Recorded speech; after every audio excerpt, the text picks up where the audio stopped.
Assalamualaikum warahmatullahi wabarakatuh. Alhamdulillah alladzi bi ni'matihi tatimmus shalihat wa bi fadlihi tatanazzalul khairat wal barakat wa bi taufiqihi tatahaqqaqu al maqasid wal ghayat. Allahumma salli wa sallim wa barik wa an'im ala sayyidil mursalin wa sayyidil anbiya nabiyyina Muhammadin sallallahu alaihi wasallam wa ala alihi wa sahbihi wa man tabi'ahum bisani ila yaumiddin. Jamaah salat subuh yang dimuliakan oleh Allah Subhanahu wa taala, senantiasa kita memanjatkan puji syukur kehadirat Allah Subhanahu wa taala yang telah banyak memberikan nikmat dalam kehidupan kita, yang dengan nikmatnya maka sempurnalah segala bentuk kesolehan di dalam kehidupan kita, yang dengan karunia-Nya maka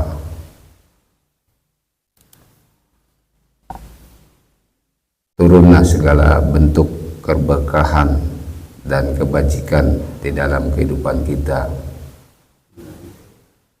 yang dengan taufiknya maka tercapailah segala maksud dan tujuan di dalam kehidupan kita, baik di dunia maupun nanti kelak di akhirat. Selawat serta salam semoga tetap terlimpahkan kepada junjungan kita Nabi besar Muhammad sallallahu alaihi wasallam, keluarganya, sahabatnya dan pengikutnya hingga akhir zaman kelak. Baik, kita akan mulai kajian rutin kita pada Ahad yang keempat.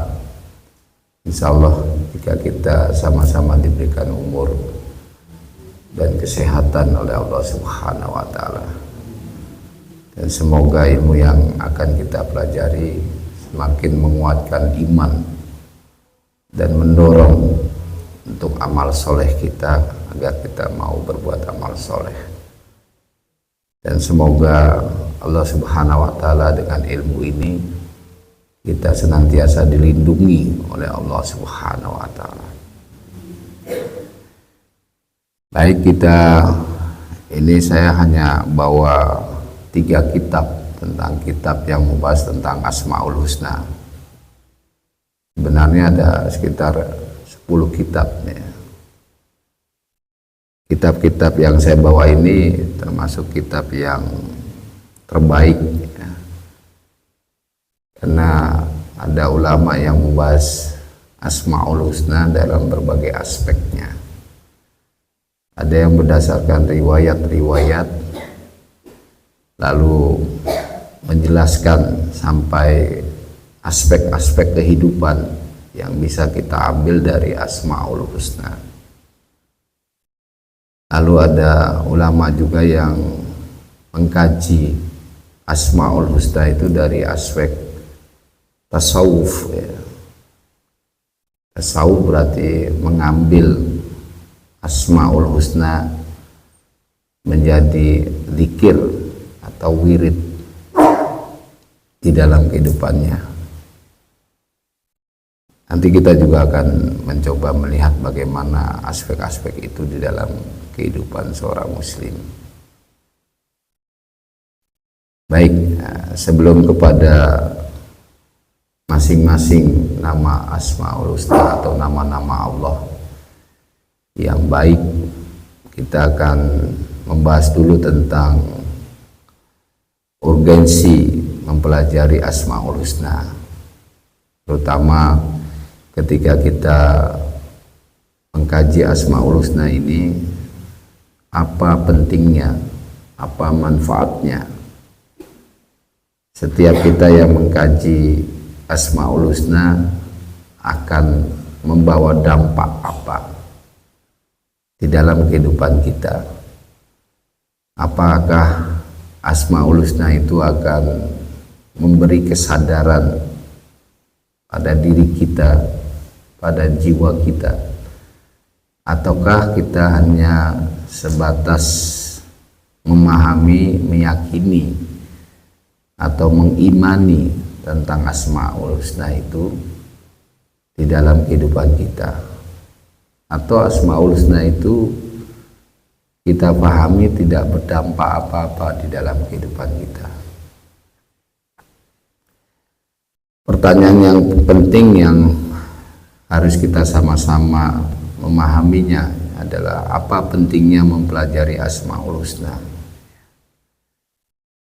Pertama, sebagaimana hadis Nabi Shallallahu Alaihi Wasallam.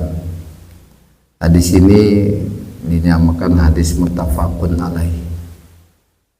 Hadis yang telah ditetapkan oleh dua imam, Imam Bukhari dan Imam Muslim, sehingga dinamakan muttafaqun alaih. Ini nama hadis yang sudah disepakati oleh para ahli hadis, atau ada yang menyebutnya hadis Bukhari dan Muslim, itu biasanya begitu. Sesungguhnya pemahaman di dalam ilmu Asmaul Husna termasuk dari pembahasan yang paling mulia dan menjuarai makna yang terkandung dalam sabda Nabi Shallallahu Alaihi Wasallam. Jadi saya membahasakan menjuarai itu karena bahasa orang selalu menjuarai itu kalau dapat piala, dapat hadiah, ya. Nanti kalau kita sudah tambah usia itu, maka seseorang yang semakin usianya tambah itu harusnya banyak membaca Asmaul Husna dan merenungi masing-masing ya dari nama-nama itu. Ada pembahasan para ulama yang menyebutkan bahwa ada satu nama yang itu terkumpul di dalamnya dari asma-asma yang lainnya, yaitu nama Allah dan Rob. Jadi Allah, ya Allah, kalau kita zikir atau kita hanya mohon ya Allah, ya Allah, itu maka di dalamnya terkandung semua Asmaul Husna. Atau ketika seorang ibu ketika melihat peristiwa yang terjadi pada anaknya, itu selalu mengucapkan ya Robbi, ya Robbi. Itu ibu-ibu yang sudah sepuh biasanya. Kalau yang masih muda-muda jarang menyebutkan itu. Nah, maka itu dengan ilmu ini, maka kita pun ketika melihat peristiwa-peristiwa yang mungkin mengagetkan kita atau membuat kita tersentak, apakah itu dalam bentuk nikmat ataupun musibah, maka sepatutnya kita melafadzkan minimal ya Allah, ya Rabbi. Itu hadis Nabi Shallallahu Alaihi Wasallam. Ketika kita mempelajari ilmu ini, ya tentu tidak hanya ilmu ini, tetapi ilmu syariat, ya. Maka di dalam hadis Nabi dikatakan may yuridillahu bihi khairan yufaqihu fiddin. Satu hadis ini bisa jadi satu kitab kalau di tangannya para ulama. Jadi satu hadis ini bisa menjadi satu kitab kalau di tangannya para ulama.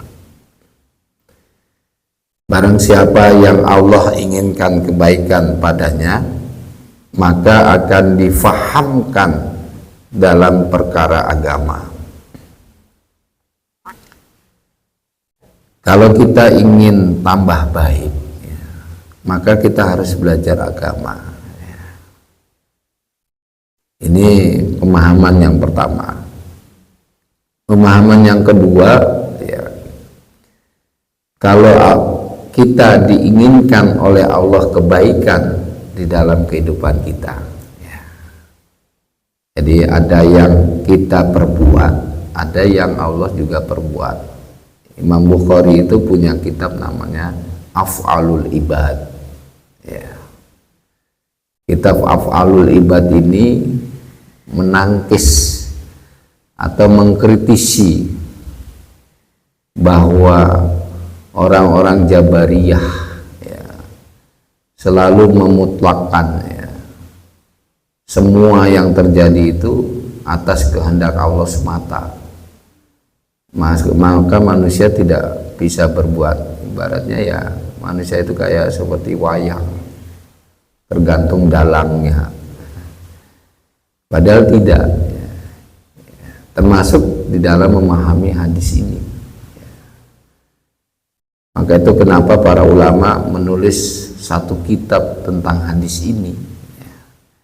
Karena betapa banyak orang yang menggunakan rasionalitasnya, ya, sehingga dia jatuh pada bentuk-bentuk kesalahan pemahaman baik kaum Jabariyah maupun kaum Qadariyah.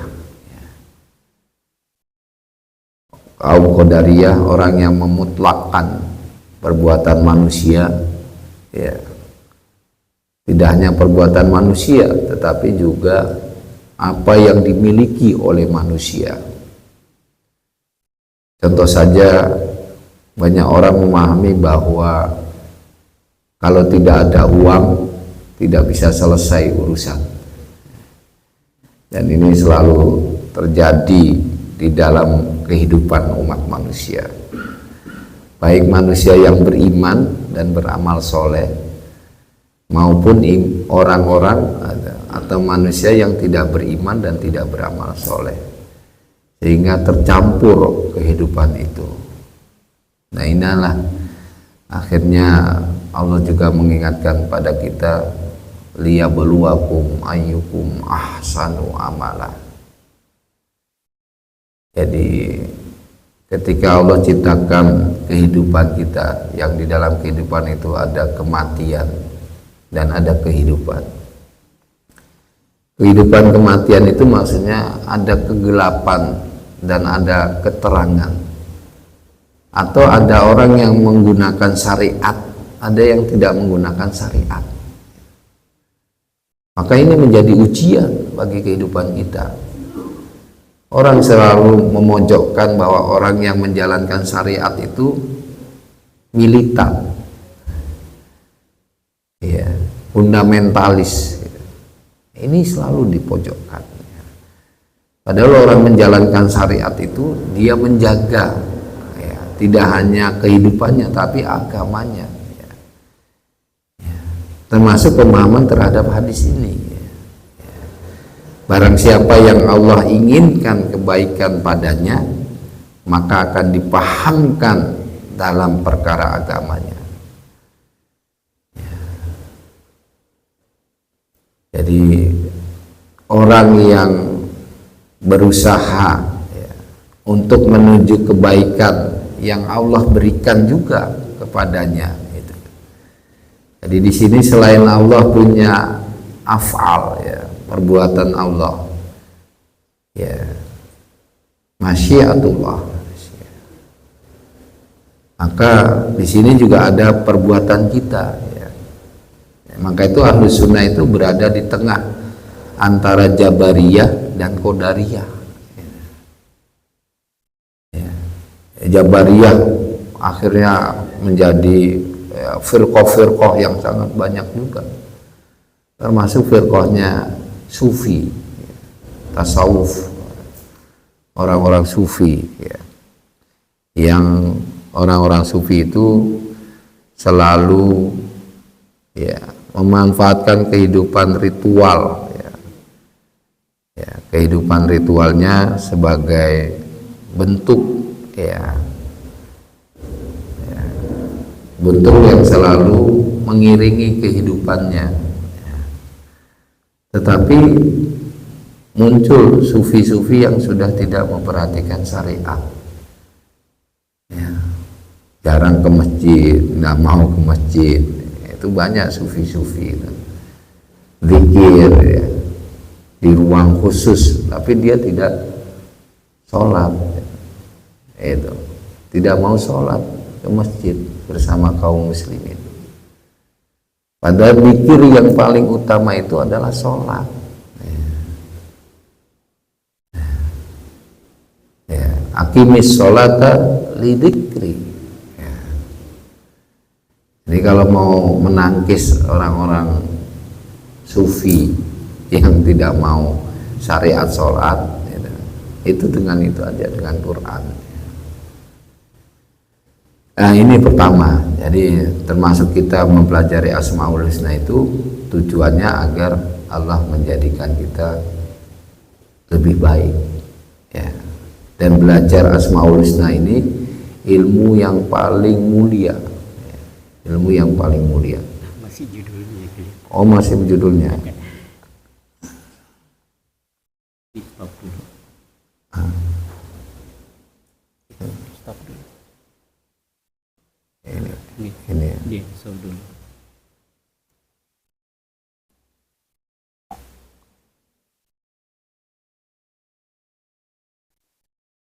Sudah. Oke. Ya. Mohon maaf.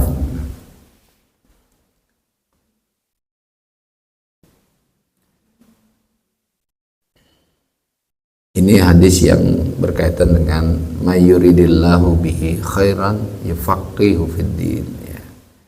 Ini kalau dikaji secara lughah ya, secara bahasa, itu bahasa Arab itu menarik ya. Dan cabang ilmu bahasa itu Arab itu menjadi bahasa yang terus berkembang ya. Beda dengan bahasa yang selain Arab, susah ya, dalam pengertian ya hanya terbatas segitu saja. Lalu yang kedua ya, pemahaman yang paling mulia adalah mempelajari dan menelaah nama-nama dan sifat-sifat Allah ya. Tentu mempelajari ilmu Asmaul Husna itu bukan berarti lalu kita berhenti sholat dulu, tapi mempelajari Asmaul Husna saja, itu bukan itu ya. Justru dengan kita terus meningkatkan ibadah wajib, lalu mempelajari ilmu-ilmu yang patut kita pelajari, termasuk ilmu Asmaul Husna ya. Dan biasanya suatu ilmu diukur kemuliaannya itu dengan melihat pokok-pokok pembahasannya, tema-tema di dalamnya. Mempelajari tentang Asmaul Husna adalah ilmu termulia karena membahas tentang Allah Subhanahu wa Ta'ala. Tidak hanya zatnya Allah, tetapi juga apa yang dikandung atau dimiliki oleh Allah. Saya tidak mau memperumpamakan ketika kita melihat diri kita. Tidak, karena biasanya logika untuk memahami Allah dengan lalu melihat diri kita, itu beberapa ulama yang berpegang pada Quran dan Sunnah menolak pemahaman seperti itu. Walaupun ada ulama-ulama yang menggunakan logika itu, analogi, tapi saya menjauhi yang begitu. Saya membawakan pernyataan para ulama ya di dalam kitab-kitab yang saya bawa ini, bahwa kemuliaan ilmu itu termasuk Asmaul Husna tergantung dengan kemuliaan yang dipelajarinya. Jadi ketika di dalamnya itu mengandung kebaikan-kebaikan seperti Asmaul Husna ini, maka tentu kemuliaan ilmu itu lebih tinggi. Ya, Allah itu tinggi, maka ilmu mempelajari tentang Allah berarti tinggi. Syaraful ilmi bi syarafil ma'lum ya. Jadi kemuliaan ilmu itu tergantung dengan kemuliaan yang dipelajarinya ya. Ilmu matematika ya. ilmu fisika, dan semua rata-rata ilmuwan muslim itu ya, ketika mereka mempelajari ilmu-ilmu ya yang ada dalam struktur ilmu manusia ya, mereka tetap mempelajari, tapi manfaatnya manfaatnya hanya untuk duniawiyah ya. Tapi kalau ilmu tentang Asmaul Husna, dia tidak hanya duniawiyah tapi juga ukhrawiyah. Nanti kita akan melihat misalnya Asmaul Husna yang pertama berkaitan nama-nama Allah, terus nama Rabb ya.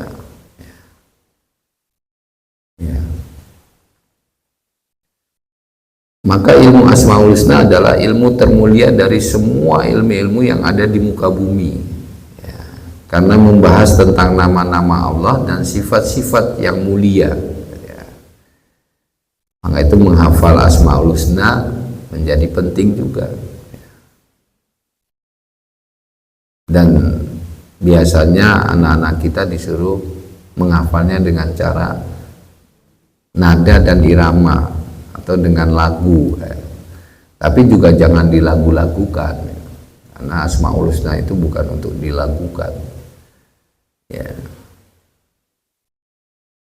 Yang pertama, di dalam Al-Quran sangat banyak menyebutkan nama-nama dan sifat-sifat Allah, melebihi penyebutan hari kiamat, melebihi penyebutan surga, melebihi penyebutan hukum-hukum, dan juga yang lainnya ya. Bahkan hampir setiap lembar di dalam Al-Quran itu ada penyebutan nama Allah ya. Atau Asmaul Husna yang lainnya, wa huwal azizul hakim, wa huwal ghafurur rahim ya. Minimal yang paling banyak itu adalah Ar-Rahman dan Ar-Rahim ya. Ini jadi salah satu keistimewaan kita mempelajari ya Asmaul Husna, karena di dalam Al-Quran itu setiap lembarnya itu pasti ada Asmaul Husna. Bapak Ibu bisa ngecek ya. Ya, bisa ngecek Al-Fatihah ya. Maka itu Al-Fatihah salah satunya disebut Ummul Quran ya, Ummul Kitab ya, menjadi induknya kitab ini, Al-Quran ini, karena dia menghimpun ya semua yang ada di dalam Al-Quran itu ya. Maka itu ada satu tafsir tentang surat Al-Fatihah, ada yang tipis, ada yang tebal ya. Itu tergantung ulamanya masing-masing, dia memfokuskan pada hal apa. Yang kedua, ayat teragung di dalam Al-Quran adalah ayat kursi. Hal tersebut dikarenakan ayat kursi hanya membahas nama-nama dan sifat-sifat Allah secara murni. Maka ayat kursi itu menjadi zikir pagi dan petang. Ibu jangan tinggalkan zikir pagi dan petang ya. Apalagi setelah sholat kita disuruh istighfar ya, disuruh istighfar minimal 3 kali membaca istighfar. Lalu yang ketiga, surat teragung di dalam Al-Quran adalah surat Al-Fatihah ya. Disebut dengan Ummul Quran ya, induknya Al-Quran ya. Karena surat Al-Fatihah dibuka dengan nama dan sifat-sifat Allah yang mulia ya. Kita setiap sholat itu harus baca Al-Fatihah. Maka itu setiap orang yang baru masuk Islam ya, setelah syahadat, maka ilmu yang pertama yang harus dia pelajari adalah surat Al-Fatihah ya. Itu yang paling ringan sudah ya. Yang keempat, Surat yang sepadan dengan sepertiga Al-Quran adalah surat Al-Ikhlas, atau biasanya Qul huwallahu ahad. Sebagian ulama menyebut karena ukhlisat lillahi ta'ala, dikhususkan. Surat Al-Ikhlas itu membahas tentang Allah Subhanahu wa ta'ala. Jadi kalau kita mau menanamkan keikhlasan di dalam diri kita, itu surat Al-Ikhlas setiap pagi dan petang dibaca,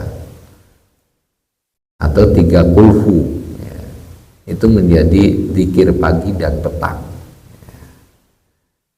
Ini menjadi penting, Bapak Ibu. Banyak dalam ayat-ayat Al-Quran Allah memerintahkan kita untuk mempelajari dan menelaah Asmaul Husna, yaitu nama-nama dan sifat-sifat Allah yang mulia. Misalnya dalam surat Al-Baqarah 209 yang saya ambil dari 3 kitab ini. Saya membaca 3 kitab ini untuk saya jelaskan dalam slide pagi ini agar kita mengambil faedah, manfaat, sehingga kita ketika membaca Asmaul Husna itu, kalau nama itu tidak khusus, nama yang tidak khusus itu hanya Allah dan Rabb, maksudnya tidak khusus kepada permintaan. Kalau kita baca ya Razzaq, ya Qadir, ya Alim, ya Alim boleh, ya Fattah, itu selain Allah dan Rabb, kata Rabb, ya Rabbi, ya Allah, itu yang lainnya itu sesuai dengan kebutuhan kita, sesuai. Bapak Ibu yang ingin rezekinya lebih banyak, ya Razzaq, ya Razzaq, ya Razzaq. Saya pernah ditanya, berapa banyak Ustaz? Ibu butuhnya berapa banyak? Berapa triliun? Kuat nggak triliunan? Kalau Bapak Ibu ingin rezeki yang lebih luas, lapang, maka ada sebuah riwayat, tapi riwayat ini hanya ada pada kitab-kitab tasawuf, tidak ada pada kitab-kitab hadis. Jadi ada riwayat itu maksudnya kisah-kisah, gitu ya Bapak Ibu. Kisah-kisah yang dialami oleh para ulama. Ketika seorang ulama tidak punya pekerjaan, lalu pekerjaan dia hanya menjalankan syariat. Kadang kita tidak pernah menjadikan syariat itu pekerjaan kita, tapi kita sering memaknai pekerjaan itu di luar syariat. Ini kerja di kantor itu dianggap bukan syariat, itu kerja dagang itu dianggap bukan syariat, padahal itu menjalankan syariat. Malah ketika Nabi awal sampai di Madinah, para sahabat yang sudah belajar pada Nabi itu diberi tugas ketika mengawasi pasar. Tidak boleh masuk pasar kalau tidak belajar ilmu dagang. Sekarang sudah campur baur antara orang yang paham ilmu dagang dengan tidak dagang. Maka itu turun surat Al-Mutaffifin tentang timbangan. Itu tujuannya apa?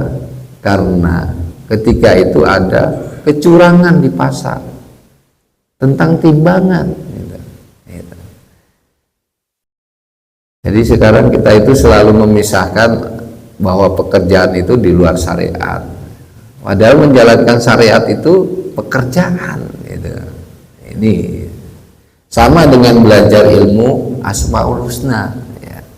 Misalnya tentang surat Al-Baqarah 209, fa'lamu annallaha azizun hakimun ya. Maka ketahuilah ya, ketahuilah oleh kalian semua bahwasannya Allah itu maha perkasa, maha bijaksana ya. Ya. Jadi perkasa itu maksudnya Allah.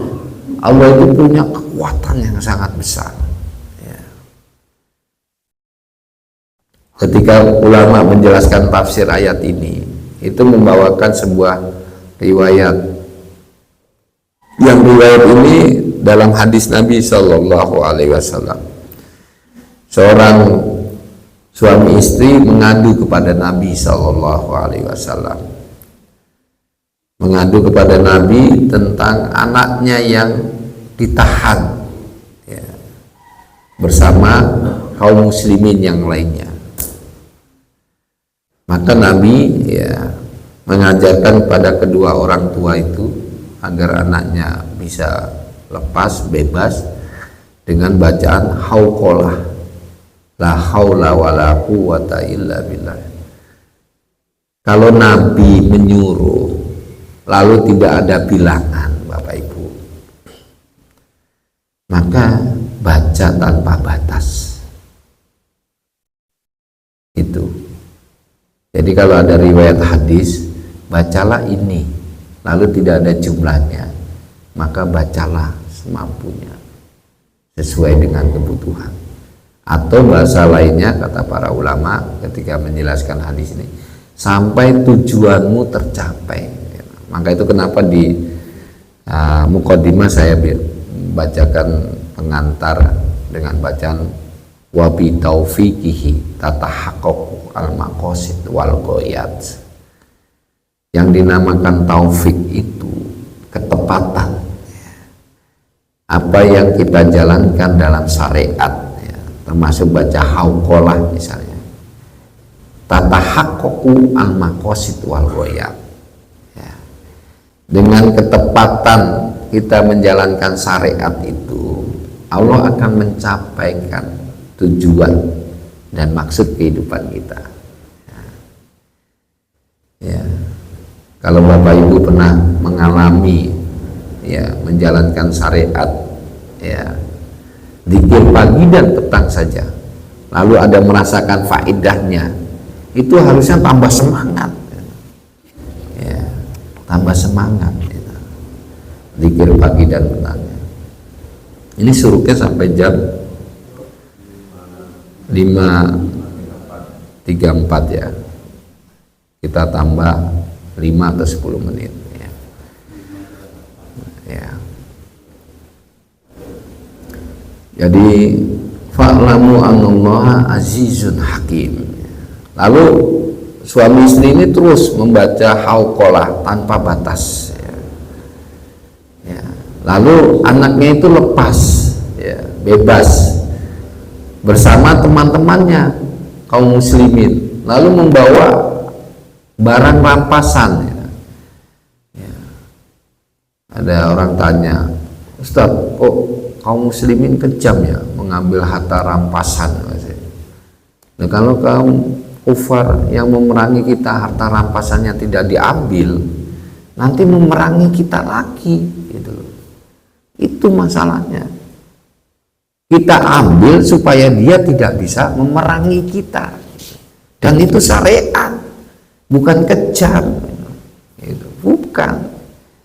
Justru kita memprotek diri kita agar tidak diperangi lagi. Soalnya kalau hartanya kaum kafir itu masih dikuasai, tidak kita kuasai, maka dia bisa menyerang kita lagi ya. Itu ya. Lalu di dalam surat Al-Baqarah 244 ya. Ya. Wa'lamu annallaha sami'un alim ya. Jadi mengetahui Asmaul Husna ini harus dengan ilmu ya. Ilmu yang harus terakhir di era zaman kita dan anak keturunan kita itu adalah ilmu yang dijelaskan oleh para ulama. Ya. Sama Bapak Ibu, kita memilih ulama juga harus dipilih, harus dipilih, jangan semuanya. Sama dengan air minum ini, kan Bapak Ibu juga milih. Ya, air ini terpercaya karena apa? Oh, karena yang menjual orang Muslim. Tapi sudah ada bentuk-bentuk air minum yang Muslim, kita masih milih yang non Muslim. Ini tantangan bagi kita, Bapak Ibu. Liyabluwakum ayyukum ahsanu amala. Gitu. Tantangan bagi kita. Gitu. Ya, percaya sama saudara Muslim atau non Muslim. Lalu kita larikan. Di air yang itu juga kan ada saudara Muslim yang bekerja. Ya. Sama yang di sini juga ada kaum Muslimin yang bekerja. Malah yang di sini ibadahnya lebih tekun karena dijaga. Gitu. Itu kalau kita mau bermain pakai logika, berpikir. Sama dengan ilmu ini. Ya.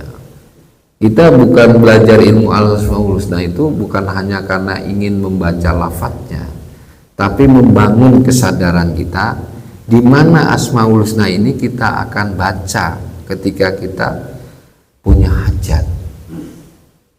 Di mana asmaul husna yang kita tidak punya hajat. Ya, seperti tadi seorang ibu yang sepuh itu, dia punya refleksi dan saya selalu dengar itu. Ya, terutama ibu saya ketika ada hal-hal yang menyejukkan, dia selalu mengucapkan ya Allah, ya Allah, ya Rabbi, ya Rabbi, dalam bentuk apapun. Ya. Ya. Kalau kita memahami tentang wa'lamu annallaha sami'un alim, maka Allah mendengar, ya, maha mendengar dan maha mengetahui, ya. Maka tidak ada korupsi sebenarnya, tidak ada korupsi, ya. Penyakit korupsi itu terjadi di mana-mana, ya. Ya. Ya. Nah, kalau kita belajar asmaul husna ini, maka sifat-sifat ya yang mengganggu dari luar kita itu bisa kita tangkis, ya, kita bentengi. Surat Al-Baqarah 233, wa'lamu annallaha bima ta'maluna basir. Nah, ini tambah lagi, dan ketahuilah oleh kalian bahwasannya Allah maha melihat terhadap apa yang kalian lakukan. Bayangkan, kalau tadi asmaul husnanya sami'un alim saja, ini annallaha bima ta'maluna basirun. Ya. Kalau bahasa Arab biasa annallaha basirun bima ta'malun, tapi karena lughah Quran itu lebih tinggi bahasa sastranya, maka annallaha bima ta'maluna basirun. Kalau belajar bahasa Arab begitu, ya. Lalu di dalam surat Al-Maidah ayat 98, ya, i'lamu annallaha sadidul iqab wa annallaha ghafurur rahim. Ini menarik ayat ini, ya. Kehidupan kita ini kan banyak hidangan. Al-Maidah, hidangan apapun, ya.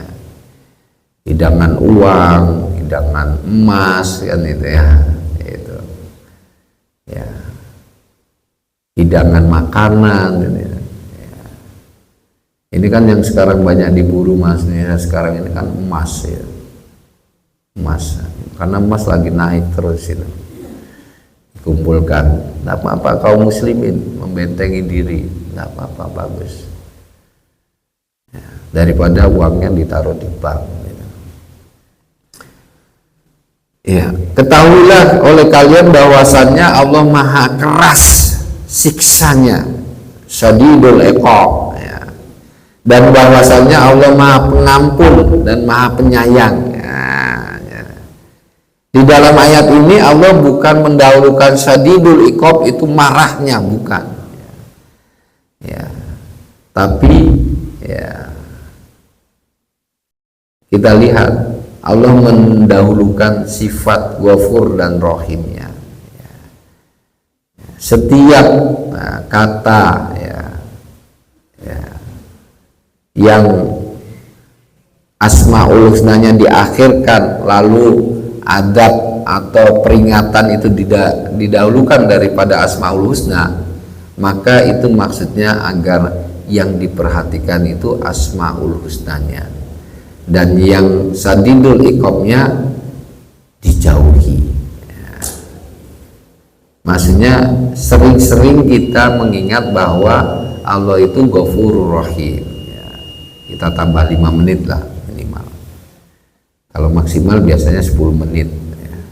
Kalau di Manarul itu sampai kadang 15 menit. Kita tambah 5 menit ya. Ayat yang semisalnya kurang lebih 30 ayat yang memerintahkan kita untuk mempelajari ilmu Asmaul Husna. Ini dari 3 kitab ini. Ada 30 ayat ya. Dengan mempelajarinya sehingga kita bisa memuliakan Allah dengan semestinya. Nah, ini.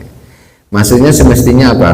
Kita hanya tidak dikir Asmaul Husna tapi meninggalkan kewajiban-kewajiban yang lain. Orang biasanya kalau sudah sampai hakikat itu syariat ditinggalkan. Kita bukan itu. Ya. Justru untuk menuju hakikat itu kita harus menjalankan syariat sampai akhir hidup hayat kita ya. Dan terhindar dari menyebut nama Allah dengan nama-nama yang tidak Allah ridhoi. Ini muncul ya, muncul orang-orang ya yang membuat asma-asma yang itu mengambil dari Quran tapi bukan itu ya. Ya. Ini yang nanti kita harus hindari. Nanti sambil kelanjutannya tentang nama-nama yang tidak boleh ya, yang Al-Quran juga walaupun menyebutkan di dalamnya. Maka mempelajari Asmaul Husna adalah suatu kewajiban setiap muslim karena Allah Subhanahu wa Ta'ala yang memerintahkannya secara langsung dalam ayat-ayatnya.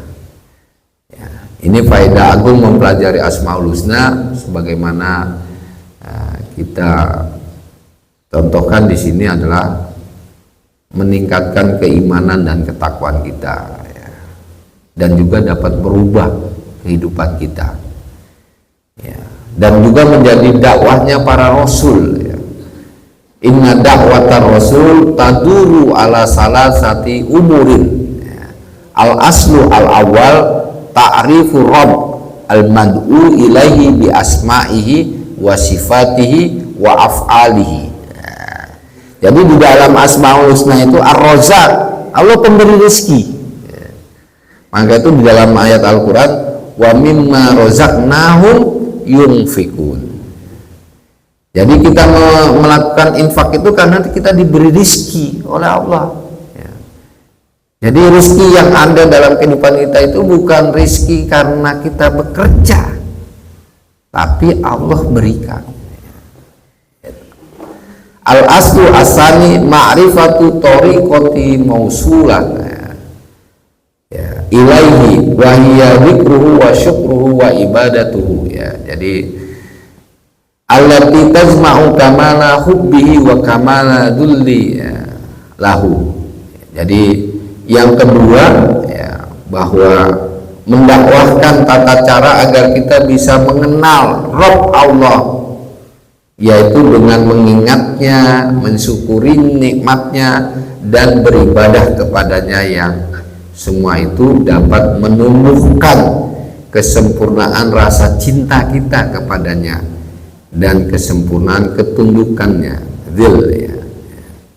Kesempurnaan ketundukan kita seorang hamba kepada Allah, dan itu menjadi asal yang kedua atau dasar yang kedua. Aslu asani ta'rifuhum ma lahum ba'dal wusuli ilai fi daril karamatihi minan nu'mi atau minan na'im alladhi afdaluhu wa ajalluhu wa ridahu anhum wa tajlihu lahum wa ru'yatihim wajhahu al-a'la wa salam. Ya. Dan juga di sini bahwa ya setiap kita ya yang ketiga ya memberitahukan kepada hamba-hambanya apa yang telah Allah siapkan untuk mereka dengan kecintaan dan ketundukannya di dalam kemuliaan surga dan seluruh kenikmatannya yang sempurna.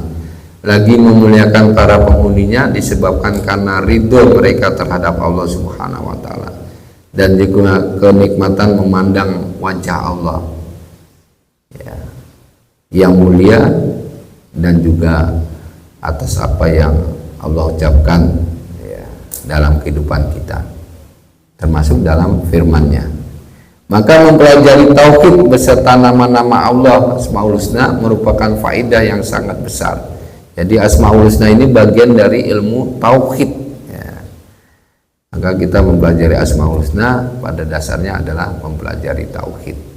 Sebagaimana seorang ulama Ahmad bin Asim Al-Antoki ya, mengatakan man kana Allahu a'rafu kana minhu akhwaf. Siapa yang lebih mengenal Allah maka dia lebih takut kepadanya. Ya, ini yang kadang pernyataan ulama ini disalahpahami juga oleh para sufi. Kalau sudah kenal Allah, hakikatnya Allah, maka syariat ditinggalkan. Ini yang tidak boleh. Ya, Nabi tidak mengajarkan itu. Ya, justru dengan menjalankan syariat kita harusnya lebih cepat mencapai hakikat. Sebagaimana dalam surat Al-Fatir, innama yakhsyallaha min ibadihi al-ulama.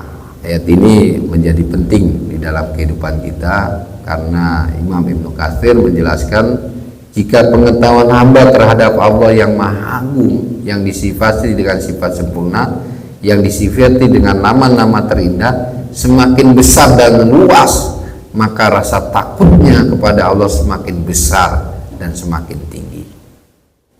Ini pentingnya kita mempelajari Asmaul Husna.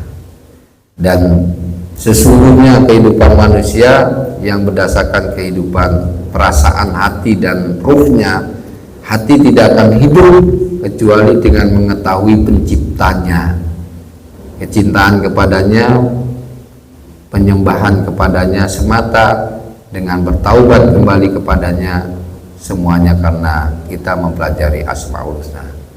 Demikian, jika ada hal yang kurang, semoga Allah Subhanahu wa taala melindungi kita dalam kehidupan kita. Jika ada pertanyaan, dipersilakan, monggo. Assalamualaikum warahmatullahi wabarakatuh. Waalaikumsalam warahmatullahi wabarakatuh. Ini kalimat yang terakhir tadi, Ya. bahwa setinggi-tingginya ilmu, ya, setinggi-tingginya ilmu yang kita pelajari, entah itu ilmu agama, Ya. ilmu teknologi, ilmu Ya. sosial, atau ilmu apapun, ilmu tertinggi adalah ilmu yang membuat kita semakin taat kepada Betul. Allah. Ya. Ilmu yang membuat kita semakin takut Ya. kepadanya. Nah, bagaimana ini memang menjadi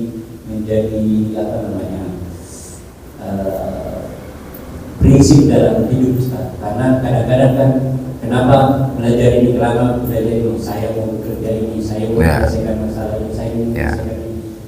Seakan-akan itu adalah urusan dunia saja.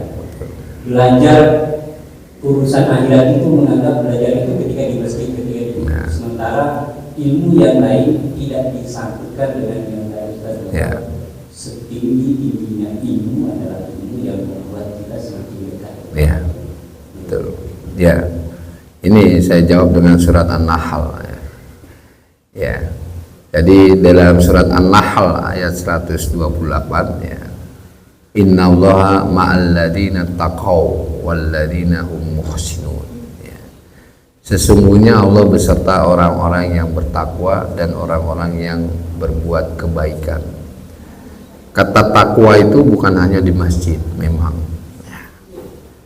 Sama ketika dalam surat At-Tahrim, ku anfusakum ya. Kata ku itu sebenarnya bertakwa ya. Ya, jaga, pelihara ya. Kalau kita memang untuk menjadi seorang sarjana itu harus kuliah kan gitu ya. Ya, bahwa kesarjanaan ilmu di sebuah fakultas, di sebuah jurusan, di sebuah prodi, maka ilmu itu jadikanlah sebagai bagian ku anfusakum, untuk memelihara diri kita, jiwa kita. Jiwa itu maksudnya apa? Ya akal pikiran kita, ya fisik kita gitu. Sehingga di dalam Islam itu tidak ada pemisahan antara ilmu ya, yang tadi saya katakan bahwa kita bekerja ya, di luar masjid itu pada dasarnya kita adalah menjalankan syariat gitu. Itu sama dengan surat An-Nahl ayat 128 ini, bahwa ketakwaan itu tidak hanya di masjid ya. Karena ketakwaan itu akan memandu kita ya.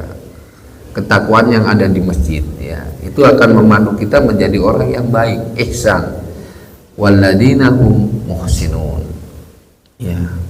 Sebagaimana kata ihsan itu ya menjadi bagian yang penting ya. Anta budallaha ka'annaka tarahu fa in lam tarahu fa innahu yaraka ya. Jadi dalam beribadah baik di masjid maupun di luar masjid ya, agar kita menjadi orang baik ya. Maka ketika itu kita harus menancapkan dua rukun berbuat baik itu ya. Kita seakan-akan melihat Allah, atau yang terakhir, yang kedua, rukun kedua, atau kita merasa dilihat Allah ya. Maksudnya apa? Yang pertama ya, bahwa kehidupan kita ini dilihat ya, dengan menghadirkan bahwa Allah ada dalam kehidupan kita. Itu Allah itu ada. Jangan sampai seperti orang ateis, orang yang tidak meyakini bahwa Allah itu tidak ada. Mereka menyatakan ya, gangguan-gangguan kehidupan kita kan biasanya itu, segala hal itu yang paling penting ada uangnya. Belum tentu ya. Bisa saja kita menyelesaikan masalah itu karena kita sering silaturahmi itu. Problem kita ada masalah itu kan biasanya karena kita tidak mau silaturahmi gitu. Ini permasalahannya ya. Biasanya problem mahasiswa kepada dosennya ya, dosennya dianggap ya sesuatu yang menghambat mahasiswa gitu. Lalu dosennya juga merasa tinggi ya, nggak butuh mahasiswa ya. Harusnya setiap dosen muslim yang baik itu yang menghubungi mahasiswanya. Itu contoh. Sama dengan pimpinan sebuah perusahaan itu. Maka itu Nabi di dalam riwayat hidupnya itu selalu berdekatan dengan umat, dekat dengan umat ya. Kita sebagai pengurus takmir sudah dekat belum dengan saudara-saudara muslim kita ya, yang ada di lingkungan masjid ini? Sudah pernah kita sapa apa belum mereka ya? Kemana mereka yang waktu bulan Ramadan rame sekarang hilang semua? Nah, ini tugasnya takmir ini, berjamaah bersama ini. Bagaimana menghadirkan mereka kembali seperti bulan Ramadan? Ini tugas kita ini. Apa mereka perlu dikasih bantuan kehidupannya? Nah, itu. Kebutuhan hidupnya apa? Setiap pagi makan apa? Pecel. Ya wes, ya, gimana? Ya. Nah, takjil maghrib ya. Ya itu. Atau kumpulnya setiap maghrib, apa-apa di waktu-waktu apa ya. Dan itu kan viralnya Jogokarian itu kan karena uangnya itu dipakai untuk memenuhi kebutuhan sakitnya umat kaum muslimin, ya, sehingga ada orang yang merasa oh ternyata uangnya masjid habis gitu untuk membantu kaum muslimin, lalu orang yang disembuhkan itu akhirnya sering ke masjid. Allah akan berikan ya. Nah, nanti kita setelah mempelajari satu-satu Asmaul Husna ini, semakin kita semakin kita perhatian pada umat ini ya.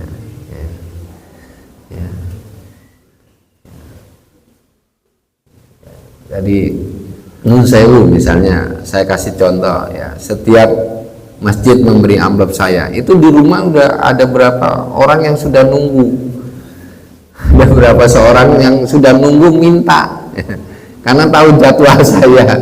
Nun Sewu ya. Jadi amplop yang dari masjid-masjid itu selalu itu sudah ada yang menunggu ya, orang-orang yang membutuhkan. Sehingga saya ketika menerima juga kadang ada masjid yang lagi bangun, saya tidak menerima.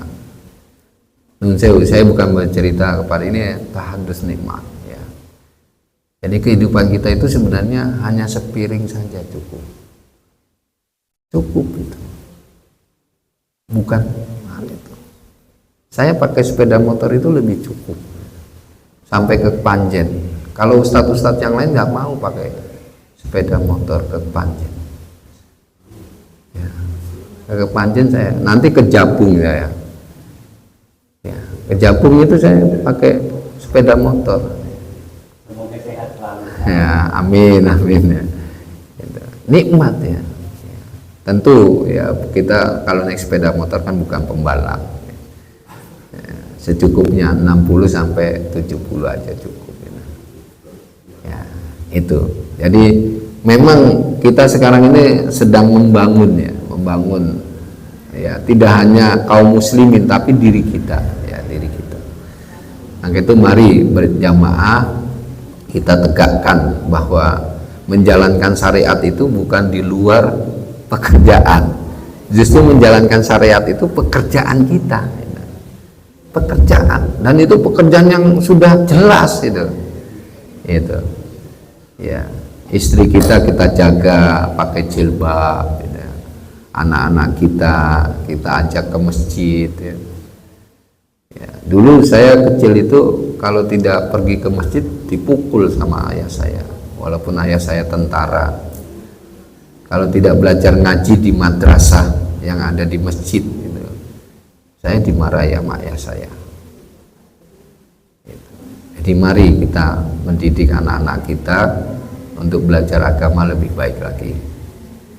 Jadi jangan pisahkan syariat dengan kehidupan ya. Jangan pisahkan akhirat dengan dunia ya. Tapi yang harus utama itu akhirat ya. Akhirat ayat yang bicara tentang walatansa nasibaka minad dunya itu sebelumnya akhirat dulu ya. Akhirat dulu ya. Orang selalu bilang dunia ini penting gitu kan, padahal akhirat dulu yang diutamakan. Dunia akan diberi oleh Allah Subhanahu wa Ta'ala. Nanti kita lanjut yang berikutnya Asmaul Husna tentang Allah dan Roh, insya Allah di bulan berikutnya. Semoga Allah Subhanahu wa Ta'ala senantiasa menjaga keimanan kita dan ketakwaan kita, dan juga saudara-saudara kita, keluarga besar kita terutama, dan kaum muslimin dan juga para pemimpin bangsa ini. Kita akhiri dengan doa kafaratul majlis. Subhanakallahumma wa bihamdika asyhadu an la ilaha illa anta astaghfiruka wa atubu ilaik. Assalamualaikum warahmatullahi wabarakatuh.